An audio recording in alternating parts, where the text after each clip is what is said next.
अब हम पढ़ेंगे पररूप संधि। पररूप संधि में क्या होता है, अकारांत उपसर्ग से पहले ए या आई या ओ स्वर होता है, तो पूर्व अर्थात यानी कि उपसर्ग में आए हुए अ का लोप होकर यानी वो अ हट जाता है और पर क्या हो जाता है, ए या ओ हो जाता है। अकारांत उपसर्ग होते हैं जैसे कि प्र, अ, व, अ, उ, व, है ना, इनके साथ में अगर ए या ओ आता है तो वो ए ओ में चेंज हो जाता है। जैसे कि प्र प्लस एषणम प्रेषणम, प्र प्लस ए मिलके क्या हो गया, प्र प्लस ए मिलके हो गया प्रेषणम। उसी तरीके से अव प्लस औषधि तो अवोषति। ठीक है, फिर आपका आता है प्रकृति भाव संधि। प्रकृति भाव संधि में क्या होता है कि जब द्विवचन के अंत में ई, बड़ा ऊ, ए स्वर हो तो उसकी प्रत्यय क्या हो जाती है, संज्ञा।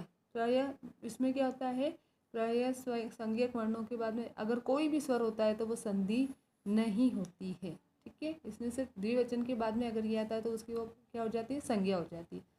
ये आपके लिए अभी नहीं है क्योंकि ये तो बहुत ही डिटेल वाला आगे बड़ी क्लासों के लिए, तो इसके लिए इनके बारे में आपके चैप्टर्स में इतना ही दिया हुआ है। फिर हम पढ़ते हैं व्यंजन संधि। व्यंजन संधि पता चल रहा है, दो व्यंजनों का मेल होकर जो परिवर्तन होगा उसे हम व्यंजन संधि कहेंगे। ठीक है, इसे हम हल संधि भी कहते हैं। जैसे कि वागीश तो वाक प्लस ईश, यहाँ पर ई के साथ वाक प्लस ईश, इधर तो क्या है व्यंजन है और इधर क्या है स्वर है ना। स्वर का ई स्वर के साथ में मेल होने पर क की जगह पर क्या आ रहा है, वो घ आ रहा है, क्या बन गया, वो वागीश हो गया। ठीक है, तो ऐसे देखा जाए तो व्यंजन संधि के बहुत सारे भेद होते हैं, उनमें से कुछ का ही वर्णन हम यहाँ पर कर रहे हैं, कुछ ही को हम यहाँ पर समझ रहे हैं। जैसे कि नंबर फर्स्ट आती है आपकी श्चुत्व संधि। श्चुत्व संधि में क्या होता है कि अगर स या त वर्ग, क्या होता है, स या त वर्ग, यदि स या त वर्ग से पहले या बाद में श या च वर्ग है ना आए तो स को श में और त वर्ग का च वर्ग हो जाता है कि स जो है वो किस में हो जाएगा, इसमें। इस अगर ये आता है और ये आता है तो स जो है वो श में हो जाएगा, और अगर इस त वर्ग के बाद में च वर्ग आता है तो ये त वर्ग का क्या हो जाएगा, च वर्ग, यानी त का हो जाएगा आपके च, और त का च, थ का छ, द का ज, ध का ज और न का अंग हो जाता है। जैसे सत चरित्रम तो क्या हो जाएगा, यदि सत प्लस चरित्रम तो सत के अंत में त है और चरित्रम में च है, तो इनका अगर मेल होगा तो क्या हो जाएगा, त वर्ग का प्रथम वर्ण है के स्थान पर च हो जाएगा तो सच चरित्रम हो जाएगा। क्या हो जाएगा, यहाँ पर देखो ये च आ गया। ठीक है, फिर इसी के जैसे एग्जाम्पल आप देखो, उदाहरण देखो, रामस प्लस शेते तो रामस शेते, ये स और श मिलके क्या हो गया है, शलजम वाला श हो गया। ठीक है, उसी तरीके से हम देखेंगे सत चरित्रम तो ये सत चरित्रम हो गया। उसी तरीके से आपद प्लस जालम तो द था त थ द है ना, त थ द तो ये किस में हो गया, आपद जालम हो गया। ये जो द था वो किस में चेंज हो गया, इस जवाल इसमें चेंज हो गया। अब इसी के आधार पर व्यंजन संधि के पाठ्य पुस्तक पर आधारित कुछ एग्जाम्पल्स दिए हुए, जैसे कि सज्जनः, कश्चित, है ना, ज्योतिर्विच। इसी तरीके से हम देखेंगे। फिर व्यंजन संधि के अंतर्गत जो श्चुत्व संधि है उसे हम पढ़ते हैं। जैसे कि संग प्लस अपि, तो यहाँ पर इसका क्या हो गया, संगोस्तु, उसे को प्लस अपि तो कोपी, कंठो प्लस अवरुध्यते तो कंठोरुध्यते, फिर उत्थानो प्लस ऊर्ध्वमस्य तो उत्थानोर्ध्वमस्य, फिर बेनतेयो प्लस अपि तो बैठतेयो अपि। ठीक है, फिर उसी तरीके से आगे हम इसको देखते हैं। तो अब श्चुत्व की जगह संधि की जगह आती है श्चुत्व संधि। जैसे पहले क्या हो रहा था, स के स्थान पर स या श के बाद में आ रहा था तो वो श शलजम में चेंज हो रहा था और त वर्ग का च वर्ग में चेंज हो रहा था। बस उसी तरीके से यहाँ पर क्या होगा, स वर्ग और त वर्ग के बाद में अगर षटकोण वाला श और ये ट वर्ग में से कुछ भी आता है तो वो जो स होगा वो तो षटकोण वाले श में चेंज हो जाएगा, और त वर्ग का जैसे वो च वर्ग में चेंज हो रहा था वैसे ही ये ट वर्ग में चेंज हो जाएगा। ओके, तो जैसे ईश प्लस तह में ईश का अंतिम वर्ण श है और उसके बाद में आ रहा है त, तो ये क्या हो जाएगा, इष्ट है ना। त किस में त फर्स्ट लेटर है, फर्स्ट पहला अक्षर है, तो ट वर्ग का पहला अक्षर ट है, इसलिए ये ट में चेंज हो गया। इसी की और कुछ एग्जाम्पल्स है, जैसे कि रामस प्लस शस्त तो रामशस्त, आकृष्ट प्लस आकृष्ट, पुत्र प्लस त तो पुष्ट प्लस त तो पुष्ट। ठीक है। अब इसी तरीके से आप देखो पाठ्य पुस्तक पर आधारित इसके अन्य उदाहरण है जो आपको रीड करने हैं, जैसे उपविष्ट, फिर विष्णु, ऐसे कश्मिश्चिंत, एतच्छुत्वा, फिर कंस झंगान।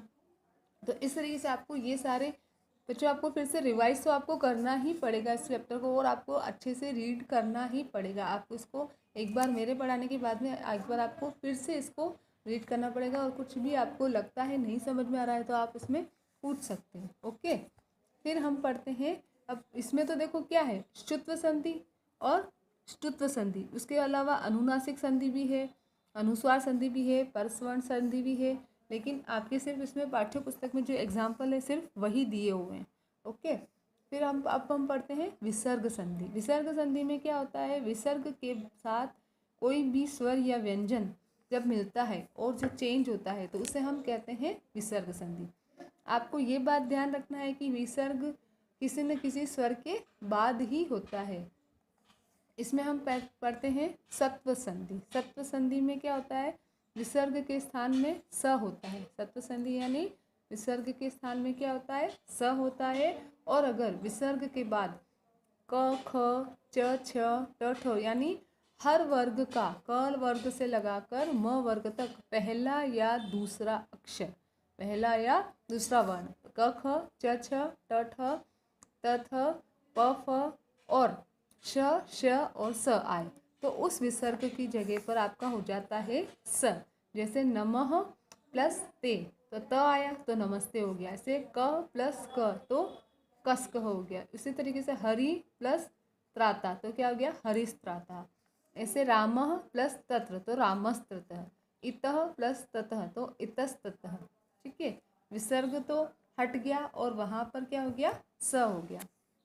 अब आप देखो, अगर विसर्ग के बाद च छ आए, ठीक है, और विसर्ग के स्थान में श हो, पहले स था तो वो स में चेंज हो रहा था, अब अगर शलजम वाला श हो तो हम क्या करेंगे, जो विसर्ग है वो हट जाएगा और वहाँ पर शलजम वाला श लग जाएगा। जैसे कि रामश्चरती, गोश्चरती, चंद्र प्लस चकास्ती तो चंद्रश चकास्ती, रामः प्लस चिनोती तो रामश चिनोती, शिशो प्लस शिशोश चपलता, प्रिय प्लस छात्र तो प्रियश छात्र।